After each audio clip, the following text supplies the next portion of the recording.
friends, it's Emily from Hopscotch Interactive, and I just got home from my last shoot of the day. It's time to upload my media, and then I looked at the date and I realized that today was March 15th, and it seems like out of nowhere, 6 months have flown by. I was in Las Vegas 6 months ago meeting with the FAA and talking to them about remote ID. And this seemed like a pretty hot topic back then. And a lot of the drone pilots that commented and sort of joined in the conversation with me on the YouTube channel, like, I've stayed in touch with a lot of you. And I think that it's great that, we were, making our voices heard and chatting about this together. But it looks like, as of today, the discretionary period for the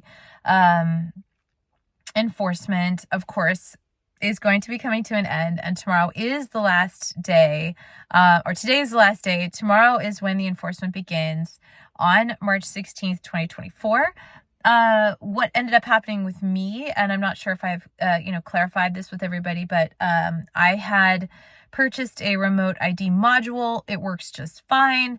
I use that. That's from Zing Drones. I put that on my Mavic 2 Pro. I also purchased a Mavic 3 Classic. And so that already had remote ID, and both of those drones are registered at the FAA drone zone. So I'm totally in compliance. And I also understand if people still just don't want to be compliant and don't want to do it that way. Things have also changed. The Before You Fly app is like totally not working now, or it's changed and merged with another provider. So, I think that, honestly, I'll tell you what it feels like. It feels like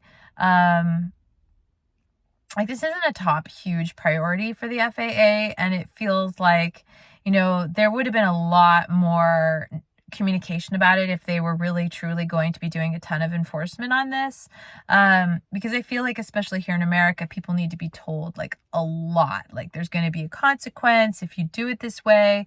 I always joke that in Germany everything was like, you assume everything is verboten unless it's allowed explicitly, and here it's like everything is allowed unless it's explicitly verboten. So, and verboten, for you guys that don't know, that just means like not allowed. It's the German word for it, but it's kind of US slang also.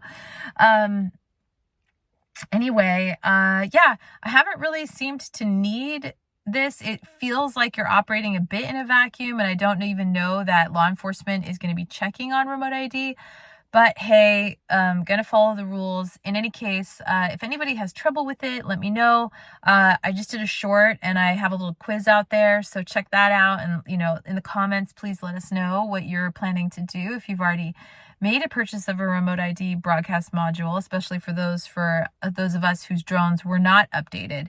The Mavic 2 Pro firmware, the firmware was updated at the end of last year. So, ultimately I didn't need the broadcast module. And, I think we were just anxious because DJI was not giving us what we needed. So, if anybody has any other feedback or any thoughts about this, please share it. And let me know if anybody encounters anything out of the ordinary, and conversations with the FAA as they go about their business flying a drone. And of course, as always, make sure you are a Part 107 registered licensed pilot and certified pilot here in the US if you're going to fly commercially. And yeah, thanks for watching. Please subscribe.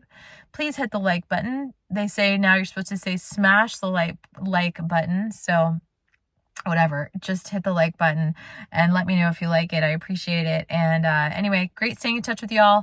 Hope you have a great day. Hope you have a nice weekend. And thanks for watching. Ciao.